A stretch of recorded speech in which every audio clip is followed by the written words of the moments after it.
some time ago. I tried to remember exactly when, but to be honest, I've been doing it so long I just don't remember. I started using the 30-day rule in my life. The 30-day rule is a financial tool, a safeguard, if you will, that helps people curb impulse buys.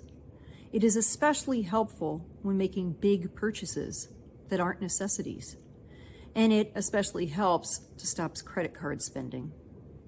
After college and the first couple of years of being out on my own and then having a young family, I knew I didn't want to have a lot of credit card debt.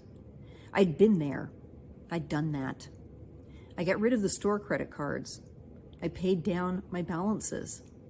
I didn't want to be a major contributor to what one writer called an absolute mountain of credit card debt that today in 2022 has reached $925 billion.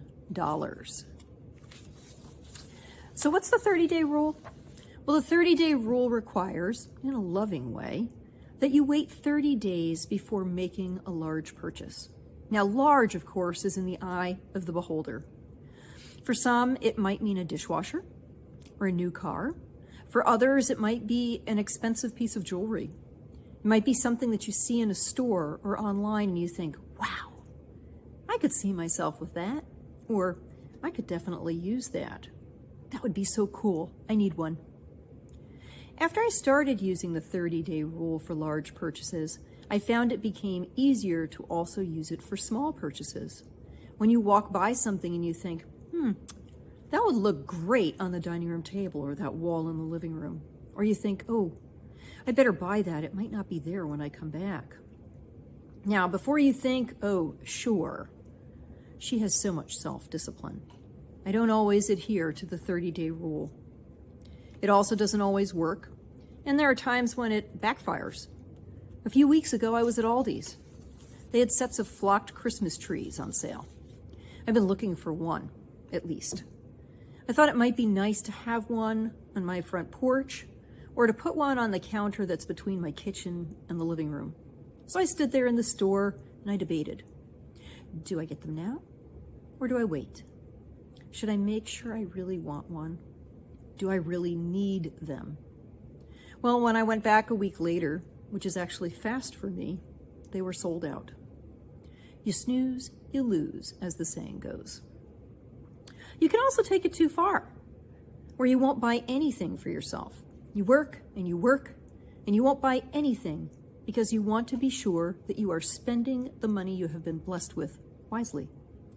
Then one day you realize that all of your socks have holes, your lounge pants have holes, your t-shirts have holes.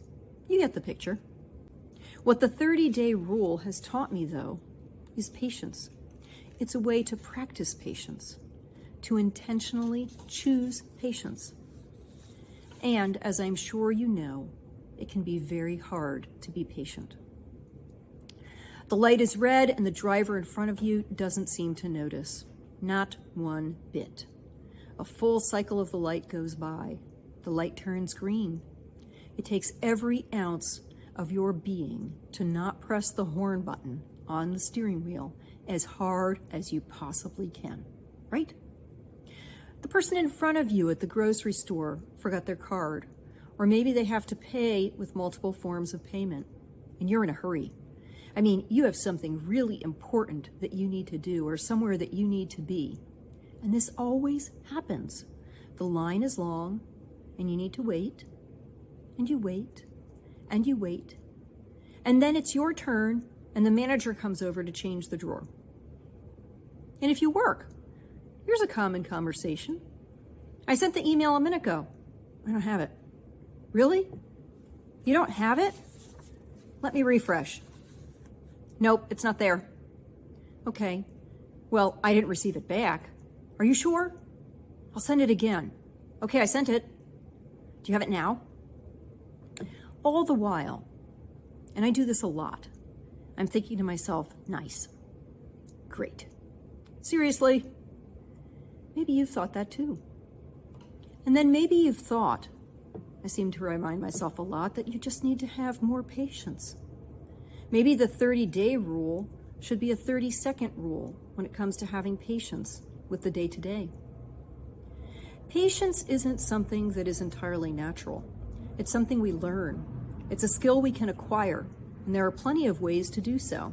There's the 30-day rule, but as James reminds us in our scripture today, long before we needed the 30-day rule, farmers were learning patience.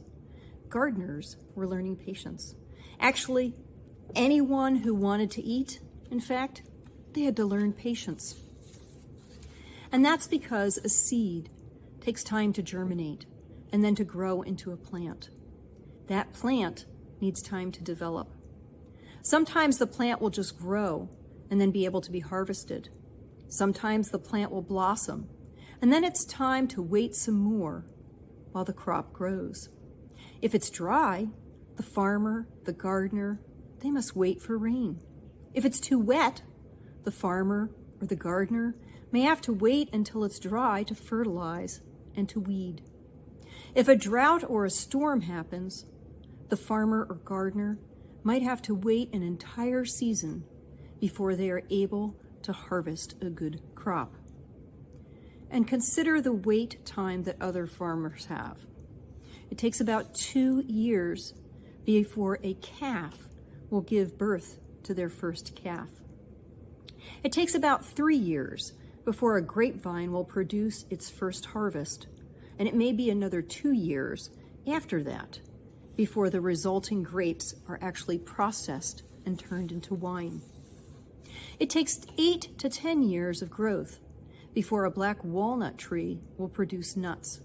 And when they do, if you don't harvest fast enough, and I say this speaking from experience, you'll find the tree empty because of squirrels. And generally speaking, you won't have bumper crops every year. One year, a black walnut tree will bear so many nuts, you think every branch is going to snap under the weight. The next year, 1, maybe 2, sometimes none. James reminds us we must be patient, not just while we wait for the coming of the Lord, but with one another. You also must be patient. Strengthen your hearts, for the coming of the Lord is near. Beloved, do not grumble against one another. How do we do this? What if we can't do this? Why does this have to be so difficult? Strengthening our hearts happens when we live in community with one another, when we witness with one another, when we watch over one another, care for one another, and share our burdens with one another. Strengthening happens when we wait with one another, patiently. Patiently waiting means that we do so without passing judgment on one another, for it is not for us to judge. It is when we show compassion to one another and when we lift up those who need it at the moment when they need it. It occurs when we share the grace that God has shown us with one another. When we choose not to honk and instead we decide to say a prayer and ask God to bless the person in the car in front of us at the light with the wisdom to look up and see the light is green. And we ask God to watch over them in their travels, to keep them safe. It's when we choose to smile at the frazzled person who is paying with multiple forms of payment, or the cashier who knows we've been waiting, and we say, "It's okay, these things happen." Or we say, "Thank you. You have taught me a valuable lesson today. I have just become more patient." It's also when, instead of using a mouse and hitting the refresh button 6 times, we say, "Hey, I'll look at the email when I receive it." And then we spend the time we are waiting to thank God for the many ways we have been blessed. While patience is something that we tend to think about more, and we also sometimes forget during the holiday season, it's essential to our well-being. It also serves as a reminder that we can't and we shouldn't go it alone. Our families, our friends, our community, We are on a journey together. More importantly, we can rely on God when our patience is short and we need to know we are beloved.